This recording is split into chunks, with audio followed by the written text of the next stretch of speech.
오늘 저희에게 주시는 말씀은 고린도전서 2장 10절로 16절까지 말씀입니다.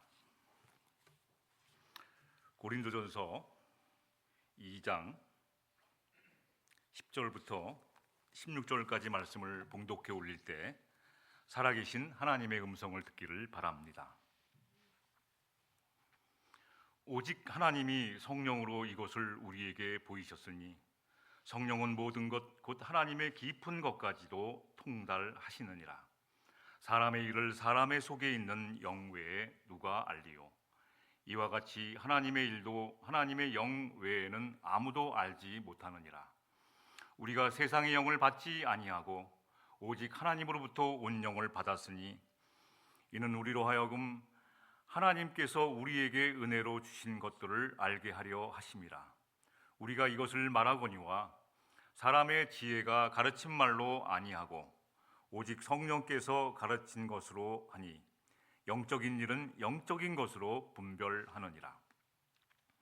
육에 속한 사람은 하나님의 성령의 일들을 받지 아니하나니 이는 그것들이 그에게는 어리석게 보이며 또 그는 그것들을 알 수도 없나니 그러한 일은 영적으로 분별되기 때문이라. 신령한 자는 모든 것을 판단하나 자기는 아무에게도 판단을 받지 아니하느니라. 누가 주의 마음을 알아서 주를 가르치겠느냐? 그러나 우리가 그리스도의 마음을 가졌느니라. 아멘.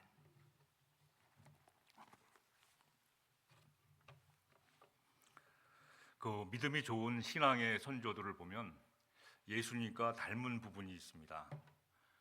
물론 사도 바울도 마찬가지고 신앙이 좋으신 분들을 보면 예수님의 어떤 한 면이 아주 일치가 되는 것이 있어요.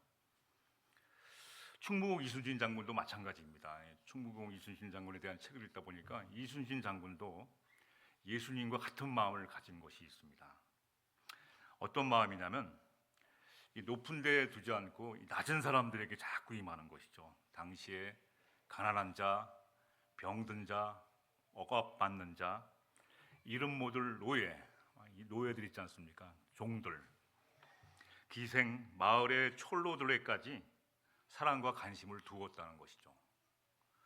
즉, 한 영혼을 천하보다도 그렇게 소중하게 생각했던 공통점이 있더라고요. 한 영혼을, 믿음이 좋으신 분들 보면 한 사람 한 사람을 아주 소중하게 대하는 그러한 것들이 공통점입니다. 충무공 이순신 장군이 쓰신 난중일기에 보면 감동스러운 부분이 있습니다. 이순신 장군이 병사, 마을의 원로들, 특히 나이 많이 든 그 노복들, 애기까지 낮고 헐한 사람들의 이름을 일일이 난중일기에 기록했다는 점입니다.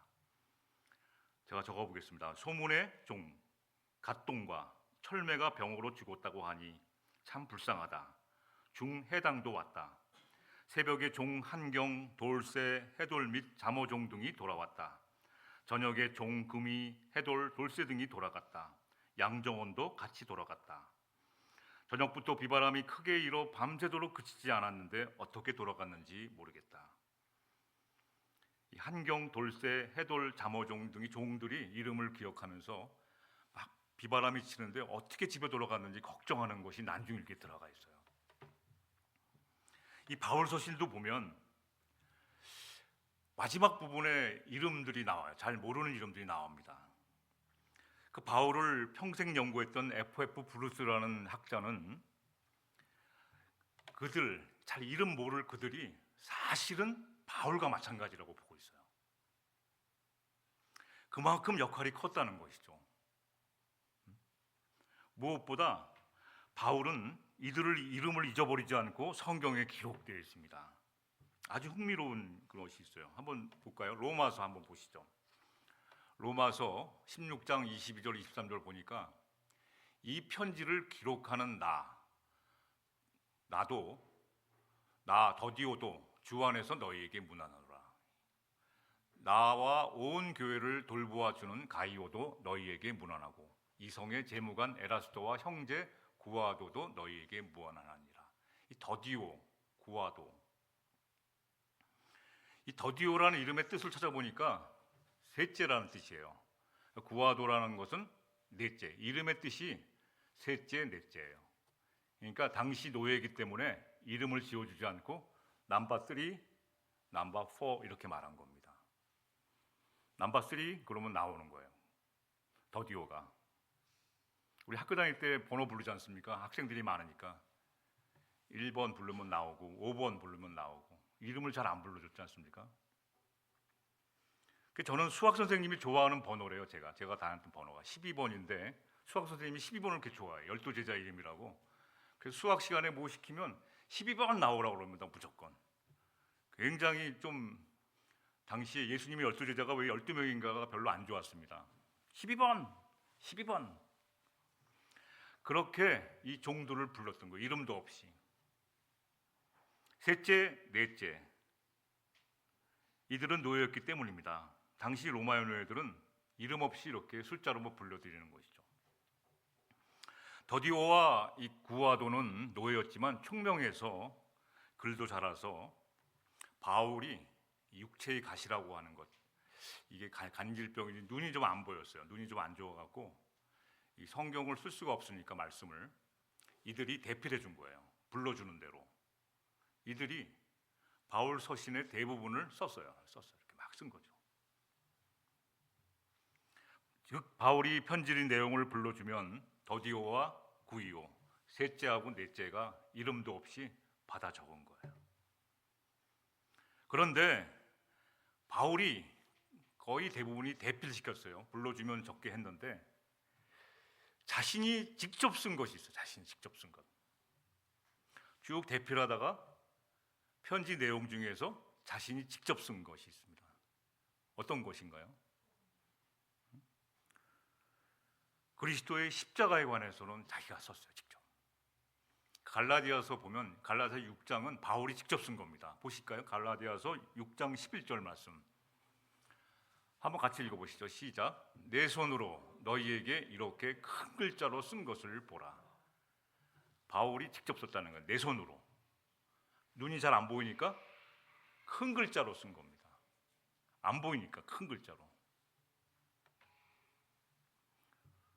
사도 바울이 직접 쓴 것은 그리스도의 십자가에 관한 겁니다. 고린도 교회는 이 메시지를 전하면 오해를 해요. 사람들이. 교인들이 오해를 하니까 막 자꾸 막 분쟁이 있는 거야. 그래서 이제 이 십자가에 대한 메시지를 사도 바울이 전하는 겁니다. 전하는 거예요.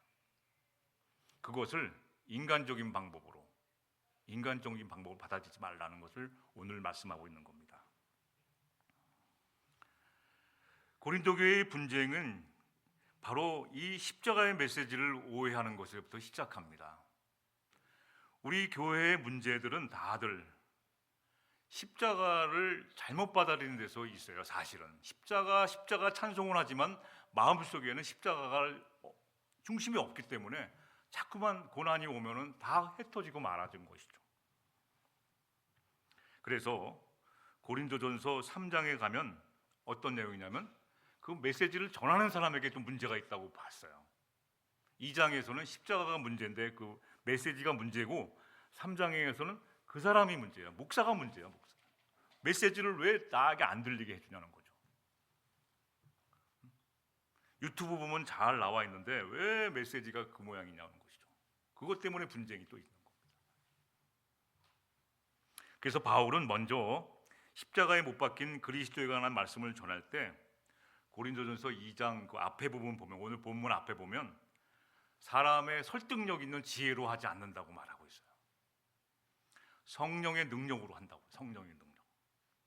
믿음의 지혜 있지 않고 하나님의 능력이 있게 하려는 것을 나타내 보이려고 성령의 능력으로 십자가를 전한다는 것을 말하는 거예요. 그래서 10절부터 한번 보시면 오늘 우리가 읽은 본문이 바로 이겁니다. 10절 한번 보시죠. 오직 하나님의 성령으로 이것을 우리에게 보이셨으니 성령은 모든 것 곧 하나님의 깊은 것까지도 통달하시느니라. 내가 사람의 말로 전한 게 아니라 성령의 능력으로 지혜로 한 게 설득력 있는 말로 한 게 아니라는 것이죠. 여러분 말씀은 성령으로 알아들으셔야 돼요. 성령의 경험으로 알아들으셔야 돼요. 그래서 설교를 준비해서 이 자리에 나오기 전에 제가 꼭 하는 기도가 있어요. 1년 내내 목회하는 평생에 기도하고 있어요. 제가 전하는 허접한 말씀이라도 성령의 능력으로 아이부터 어른에 이르기까지 받아들이게 달라야 하는 것이죠. 단어 하나에도 은혜 받아요. 그 기도를 꼭 합니다. 성령의 능력으로 하나님의 말씀을 받아들이게 해달라는 기도입니다. 하나님의 일은 먼저 이성적 지성으로 이해하고 나서 행하겠다고 하기 때문에 혼란에 빠지게 됩니다. 하나님의 말씀, 하나님의 일을 나의 생각과 이성과 상식으로 하려니까 이게 혼란과 어둠이 오는 겁니다. 모든 문제는 여기서 시작돼요. 하나님의 일, 하나님의 말씀을 나의 것으로 해석하려니까 거기서 문제가 생기는 겁니다. 나의 경험 상식으로 예수 그리스도의 십자가를 이해하려고 하니까 오히려 뭐가 와요? 어둠이 오고 혼란이 옵니다. 십자가는 비참한 거예요. 가면 안 돼. 가까이 가면. 저거는 죄수들, 죄인 중에서도 아주 극한 죄수들이 가는 거기 때문에 글로 가면 안 됩니다. 한번 구약의 예를 들어볼까요? 믿음의 조상 아브라함과 사라는 하나님의 약속을 했죠. 하나님이 약속해 주셨죠. 뭐라고 약속해 주셨나요? 아들을 낳을 것이라고 약속해 주셨어요. 그런데 이성적으로 생각하면 이미 생리도 다 끝났고 모든 것이 다 끝나갔고 아이를 가질 수 없는 몸이기 때문에 어떻게 됩니까? 하나님은 말씀을 해주셨어요. 약속을 해주셨고 너 낳을 것이다. 그런데 딱 나를 객관적으로 보니까 현실을 보니까 도저히 안 되니까 어떻게 합니까? 그래서 눈앞에 왔다 갔다 하는 젊고 아주 젊은 누구죠? 사라 말고 사라 여종을 통해서 네, 하여튼 하갈이죠. 네, 그냥 그런 사람이 있어요. 하갈을 통해서 아이를 낳죠. 아이 이름이 이스마엘이라고 낳았습니다. 아이를 주시려는 것은 하나님이 이렇게 주시는구나. 내 상식으로 생각해 보니까 내 앞에 왔다 갔다 하는 그 하갈을 통해서 이스마엘을 주시는 거라고 하나님의 그 일하심, 하나님의 말씀을 그렇게 받은 거예요. 그러니까 딱 맞아 떨어지는 거야. 이것이 하나님의 뜻이구나. 결국 육신으로 낳은 아들 이스마엘이 생깁니다. 그런데 얼마 안 가서 정말 약속한 아들, 하나님이 일하신, 하나님이 약속한 아들, 영으로 낳은 아들 이삭이 태어나게 되었습니다. 이삭이 나게. 이게 문제가 생기기 시작했어요. 나의 상식과 경험으로 하나님의 일을 받아서 하니까 하나님이 약속하신 것을 좀 더디 걸리는데 하나님의 약속이 딱 만난 거예요. 이삭이 나니까 육신으로 낳은 아들 이스마엘이 영으로 낳은 아들 이삭을 괴롭히기 시작하는 겁니다. 오늘날까지 지금도 싸우잖아요. 지금까지도 둘이 전쟁하고 미국 대선이 끝나면 어떻게 될지 모르겠어요. 하여튼 계속 싸우잖아요. 오늘날까지도 하나님의 약속과 계획을 이성적으로 성취하려고 행할 때 결과가 어떻게 됩니까? 바로 교회뿐 아니라 우리 가정에서도 어둠과 혼란을 초래하게 된다는 말씀이에요. 지금 고린도 교인들이 어둠과 혼란, 분쟁이 일어난 이유가 십자가를 그렇게 받으니까. 그래서 12절, 13절을 보시죠. 우리 오늘 12절, 13절 우리의 신앙생활도 마찬가지라는 거예요. 우리가 세상의 영을 받지 아니하고 오직 하나님부터 온 영을 받았으니 이는 우리로 하여금 하나님께서 우리에게 은혜로 주신 것들을 알게 하려 하십니다. 이겁니다. 알게 하시려 하십니다.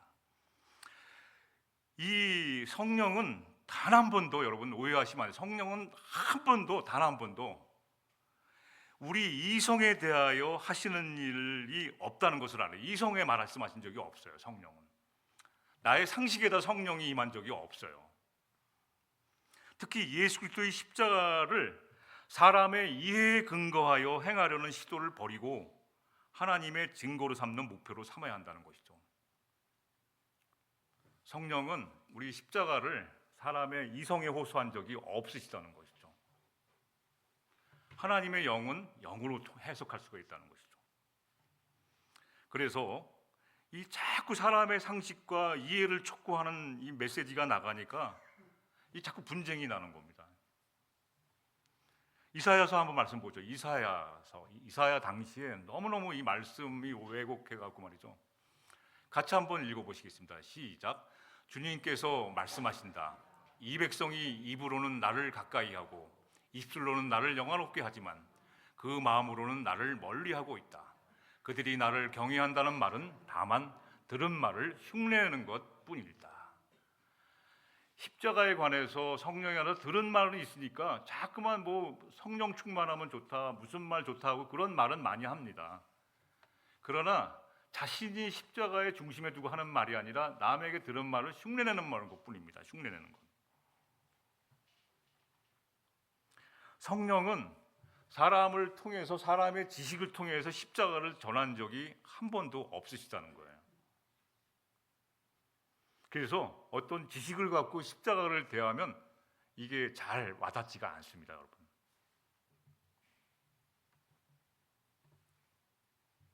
어둠과 혼란이 초래하게 됩니다. 신앙생활하면서 어둠과 혼란이 와요. 흉내내니까 나는 사람이에요. 특히 이 믿음의 조상들을 흉내냅니다. 훌륭한 건데 그분들의 훌륭한 것은 마음의 십자가를 중심에 있기 때문에 훌륭하신 것이지, 근데 그걸 흉내내는 거야. 흉내. 14절도 마찬가지입니다. 14절도 보시면, 우리 본문 14절에 보면 사람의 증거는, 사람이 증거하는 것은 어떻게 됩니까? 육에 속한 사람은 하나님의 성령의 일들을 받지 아니한다고 그랬어요. 그러니까 사람들이 얘기해 주는 거는 사람들을 높이 평가할 때만 증거합니다. 실패하면 증거하지 않아요. 그래서 능력이 높은 사람, 학벌 좋은 사람, 돈, 권력, 지위 등을 기준하여 증거하기 때문에 예수님이 온전히 증거되지 않습니다. 예수님은 빠져 있어요. 왜냐하면 자신의 성공을 얘기해야 되니까요. 이러한 것들로 예수님을 증거하려다 보니 예수님을 믿어서 교회에 오는 것이 아니라 예수님이 주시는 혜택을 바라보고 교회에 다니는 사람이 생겨나기 시작했어요. 예를 들면 오병이어의 기적을 봤더니 예수님을 어떻게 했습니까? 배부르니까 왕으로 모시자 이렇게 된 거예요. 먹고 나니까. 오병이어의 기적이 없었으면 그런 말이 안 나오는데 이게 먹였고 배부르게 되니까 저분을 왕으로 삼으면 되겠다. 우리가 걱정 안 하겠다. 경제적으로나. 이런 식으로 되는 거예요. 사람의 일로 받으니까. 성령은 그렇게 한 적이 없다는 거죠. 그래서 오스왈드 챔퍼스 목사님의 묵상집을 제가 날마다 읽습니다. 성경 한 구절씩 매일 읽는데 그 목사님이 강조해서 말하는 것이 있어요. 주님은 나의 최고봉이라는 책에서 이렇게 말하고 있습니다. 하나님이 하라고 지시한 일을 하기도 전에 먼저 증거를 받고 싶어하는 것은 하나님과 거래를 하려는 영에 미혹되어 위험성에 빠지는 것이라고 지적하고 계세요. 즉 이성적으로 계산하는 겁니다. 저게 이익이 있겠다 없겠다를 미리 판단하는 거예요. 그래서 내가 이성적으로 손해 안 보는 것만 하는 거죠. 그리고 어떻게 됩니까? 내 마음과 내 지식으로 이해되는 것만 하려고 그러니까 신앙생활이 늘 위태롭다는 것이죠. 성령은 그렇게 증거하지 않습니다. 아무리 무식한 베드로라도 알게 해주세요. 하나님, 내가 가방끈이 짧아서 뭐가 못해서 무슨 책을 못 읽어서 천만의 말씀입니다. 근데 사람들의 들은 말은 너 공부해야 돼, 이렇게 해야 돼. 그러니까 그런 들은 말로만 하려니까 안 되는 거예요. 성령은 그렇게 증거하지 않습니다. 아이들이라도 역사하세요. 막 말씀해 주세요. 알아듣게 하세요. 그래서 아이들이 이렇게 예배 같이 드리면 아이들이 알아듣겠습니까? 다 알아들어요. 저는 그렇게 믿고 있어요. 왜냐하면 내가 하는 게 아니라 성령이 알게 해주시는 거니까요. 그래서 15절 16절 보니까 신령한 자는 하나님의 영이신 성령을 통해서 분별할 수 있는 자는 것이죠. 신령한 자는 모든 것을 판단하나 자기는 아무에게도 판단을 받지 않습니다. 왜냐하면 영을 받아서 하는 거니까. 신령한 자는 하나님의 영이신 성령을 통해서 분별할 수 있는 자를 신령한 자라고 그러는 거예요. 아무나 신령한 자가 아니라 영을 통해서 받는 자. 그러니까 오늘 십자가도 성령을 통해서 알게 된 십자가를 바울은 전하고 있는 것이죠.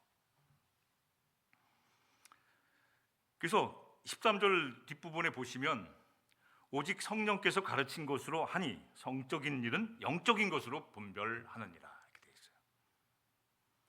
성령을 통해서 우리에게 분별시켜 주는 하나님의 기본적인 세 가지가 있습니다. 이것을 분별하지 못하시면 벌써 이게 내가 아직 부족하구나 이렇게 생각하시면 돼요. 기본적인 것, 아이한테는 안 주고 어른한테만 주는 그런 것이 아니라 누구한테나 주는 성령, 영적인 것, 신령한 일 세 가지가 있어요. 하나님이 성령을 통해서 보내주는 세 가지를 분별해 보셔야 돼요. 첫 번째가 어떤 겁니까? 첫 번째, 어떤 걸로 분별하세요? 여러분의 삶 속에서 이게 성령이 함께하는 건지 나쁜 미혹한 영이 함께하는 건지를 뭘로 분별하시나요? 첫 번째는 하나님은 저와 여러분에게 날마다 일용할 양식을 주십니다. 이거를 받아야 됩니다. 날마다 일용할 양식을. 양식은 처음부터 먹지도 않고 나는 하나님이 함께하지 않아. 나는 사람들이 좋은 말하면 거기에 혹 해갖고 넘어가 버리는 거죠. 하나님은 우리가 눈 깨어서 아침에 해 뜨면 아침에 너무 상쾌한 아침에 말씀부터 주세요. 우리가 깨어나면 하나님 말씀을 주세요. 오늘 여러분 날마다 일용할 양식을 여러분 주시는 것을 받으셔야 돼요. 그래서 하나님의 은혜로 성령의 도우심으로 삶을 분별하게 됩니다. 다른 길은 없습니다. 다른 길이 있다는 것은 거짓말이에요, 여러분. 거기에 미혹되시면 안 됩니다. 성령의 역사는 처음에 날마다 우리들에게 말씀을 주세요. 날마다 주세요. 때때로 주세요. 십자가에 못 박힌 예수 그리스도에 대한 말씀을 주세요. 특히 왜 십자가에 예수님이 죽으셨나? 우리는 그것을 받아서 영의 양식으로 삼는 거예요. 그래야지만 구별이 돼요. 이거구나, 이렇구나. 저거는 잘못, 저기로 가면 안 돼. 수많은 사람이 나를 공격해도 그건 아닌 거예요. 아닌 거예요.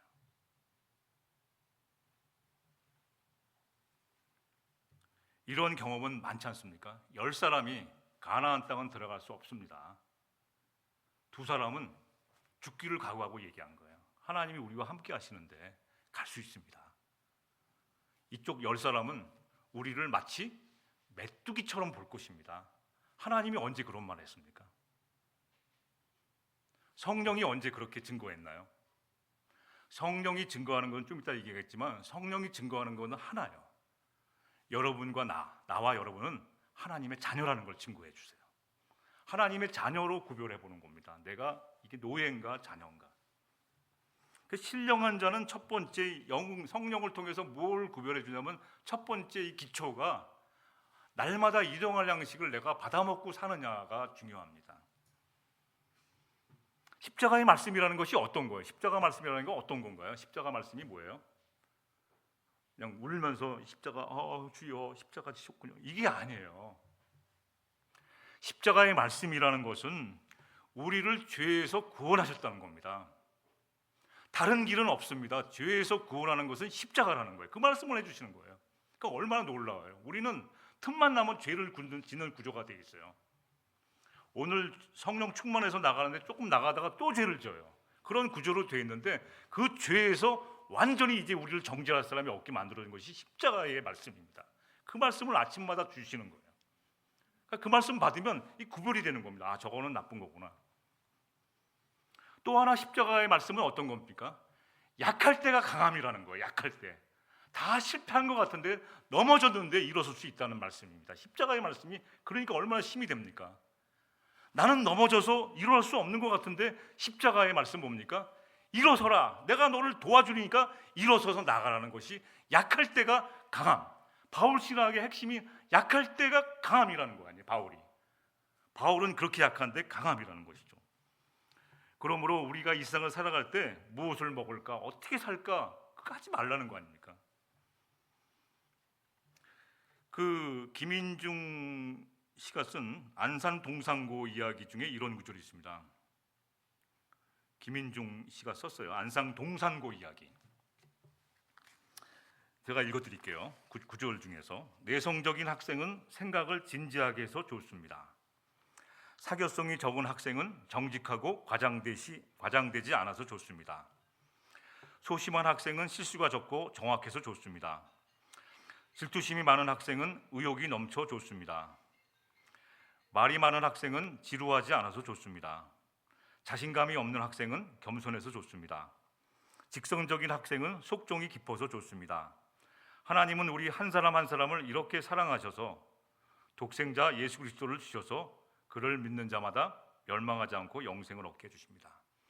우리들은 소심한 사람 보고 사교성이 없는 사람 보고 질투심 많은 학생 보면 정죄하는데, 이 동상고 이야기 중에서는 다 장점으로 보는 거예요. 약할 때 강함. 십자가는 바로 저와 여러분이 약한 모습을 보는 것으로 그것을 강하게 해주신다는 의미예요. 그 말씀을 날마다 아침마다 때마다 저에게 주시는데 우리는 그것을 싹싹 지나가 버리는 겁니다. 하나님의 영적인 일은 영적인 것으로 분별하느니라. 그 말씀을 받으면 분별이 돼요. 아직도 이러한 깊은 놀라운 감사의 진리의 말씀이 나에게 온다면, 나에게 모른다면 이것이 참 안타깝습니다. 사도 바울이 이걸 얘기하는 거 안타까운 거예요. 이걸 모르니까. 두 번째 어떤 건가요? 하나님이 성령을 통해서 하나님의 일을, 신령한 일을 하시는 게 두 번째는 하나님이 어떻게 일하시나, 하나님이 어떻게 역사하시나를 분별하게 됩니다. 사람 안에 있는 영적인 어두움의 세력을 여러분 제거하는 것은 내가 할 수가 없어요. 하나님이 해주셔야 돼요. 전쟁도 하나님이 해주셔야 돼요. 우리의 싸움은, 영적인 싸움은 하나님의 예수 그리스도의 이름의 능력으로 싸워야 하는 겁니다. 그래서 하나님의 일하심이 무엇인지를 알게 하면 어떤 것인가요? 제자들도 그것이 궁금했지 않습니까? 하나님의 일하심이 도대체 뭔가요? 라고 질문했어요. 요한복음 보실까요? 요한복음 6장 28절 29절 말씀. 하나님의 일하심을 오해하십니다. 제자들도 물었죠. 그들이라는 건 제자들입니다. 제자들이 예수께 물었습니다. 우리가 무엇을 하여야 하나님의 일을 하는 것입니까? 저기 멀리 가서 선교해야 된다, 이렇게 말씀하지 않았어요. 예수께서 그들에게 대답하셨다. 뭐라고 합니까? 하나님께서 보내신 일을 믿는 것이 곧 하나님의 일이다라고 말씀하셨어요. 예수 그리스도를 잘 믿는 것이 하나님의 일이에요. 날마다 나의 믿음이 어떤지를 먼저 확인하시고 묵상이 이루어진 믿음이 확인된 다음에 선교도 가고 여기도 가고 저기도 가고 일을 하는 거예요. 근데 이것도 확인 안 된다고 해서 가니까 남들이 조금 뭐 안 도와주면 그냥 삐지는 거야. 그냥 안 해. 나 안 해. 이런 일이 막 비일비재해요. 막 뭐 좋은 일 하다가 합력해서 선을 이룬다고 하면서 조금만 마음에 안 들면 이게 없으니까, 하나님이 하시는 일이 뭔지 모르니까 믿음으로 하는 건데 이걸 없이 그냥 하니까 막 너무나 일이 힘든 거예요. 하나님이 하시는 일을 알게 되면 어떻게 됩니까? 작은 일이 기뻐요.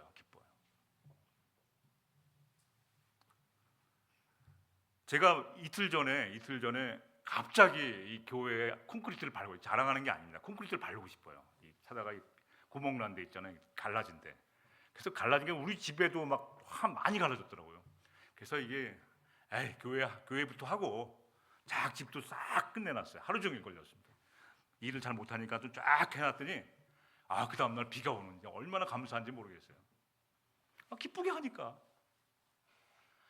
믿음을 바탕으로 하라는 거지, 이거 해야지 뭐 이런 의무감에 하는 게 아니죠. 기쁨으로, 믿음으로 하라는 것이죠.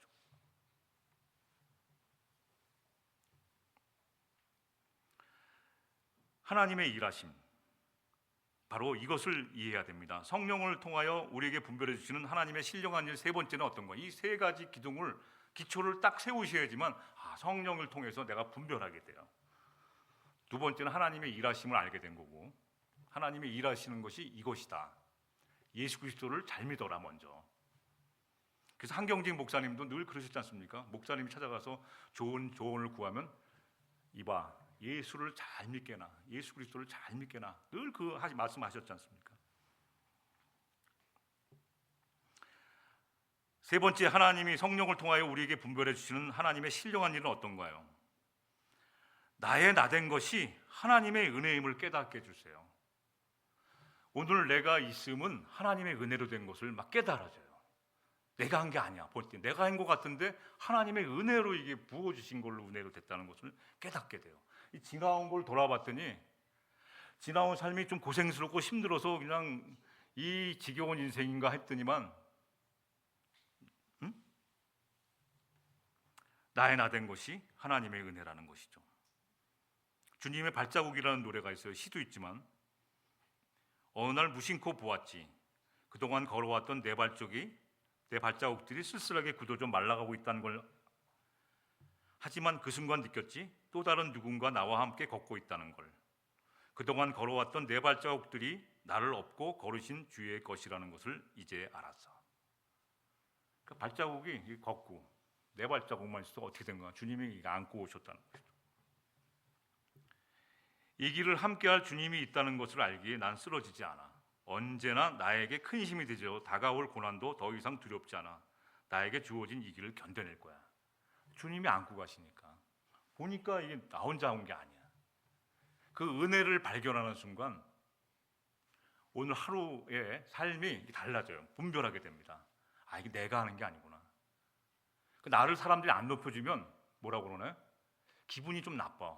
내가 칭찬해주고 그래야 되는데 그냥 이렇게 해도 가만히 있는 거야. 그럴 때 어떻게 돼요? 근데 이걸 말씀을 보면 그렇게 하지 말라는 거예요. 성령은. 그래서 16절에 한번 보시죠. 16절 본문 16절. 말씀을 마무리합니다. 이 성령에 관한 말씀인데 성령을 통해서 알게 된 십자가가 바로 이거라는 것이죠. 16절에 보면 누가 주의 마음을 알아서 주를 가르치겠느냐. 그러나 우리가 성령을 통해서 증거하는 것이 그리스도의 마음을 주신 거예요. 그리스도의 마음. 이렇게 생각하는데 그리스도의 마음하고 똑같아. 하나님의 심정으로 가는 거야. 불쌍한 사람 보면 우리 하나님도 막 불쌍히 여기시는 거죠. 부모 잃어버린 아이들 보면 막 눈물이 나오는 거야. 괜히. 그러면 어떻게 돼요? 하나님 아버지도 똑같은 심정인 거야. 그 마음을 주셨다는 겁니다. 이 마음이 나에게 주셨다는 거예요. 그 성령이 증거하는 것은 날마다 내 안에 그리스도의 마음을 가지고 있으라는 거예요. 날마다 이 세 가지를 주셨다. 첫 번째, 일용할 양식을 날마다 주셨나. 하나님의 일하시는 것이 어떠한 방법으로 하시나. 하나님은 벌려놓고 그런 게 아니라 먼저 나의 믿음을 강화시킨 다음에 일을 시키세요. 나는 믿음이 요만큼도 없는데, 겨자씨만한 믿음도 없는데 하나님은 큰 일을 나에게 맡기지 않으세요. 그래서 일을 맡기신 것이 어떤가. 세 번째는 나의 나 된 것이 하나님의 은혜였구나. 이걸 깨닫게 해주세요. 이게 성령이 하는 일입니다. 십자가 없이 우리는 구원받을 수 없다는 그 놀라운 사랑의 은혜를 깨닫게 된 거예요. 나 때문이에요. 나 때문에. 나의 질고 나 때문에. 그걸 깨닫게 되는 순간 우리가 이 기적 막 눈에 보이는 것만 막 보는 거예요. 막 보니까 막 그러니까 이게 그리스도의 마음이 없어. 그리스도가 그런 마음을 언제 주셨습니까, 여러분? 우리가 하나님께 이해 타산 없이 계산하지 않고 이성적인 판단을 내려놓으면 나의 전 삶을 드리게 됩니다.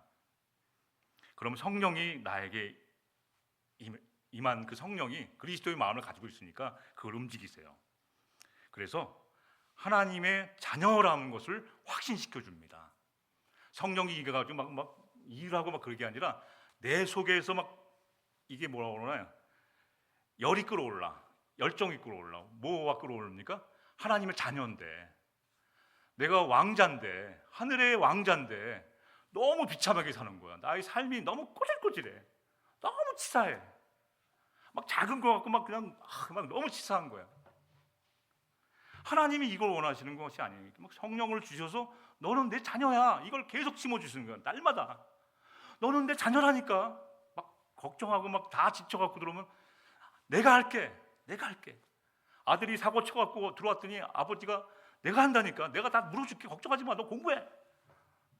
이런 마음을 주신 거죠. 너는 내 아들이다. 너는 내 딸이다. 사랑한다. 내 아들아. 계속 그걸 성령이 알려주세요. 근데 이 성령에 충만하다는 것은 이것이 충만해지는 거예요.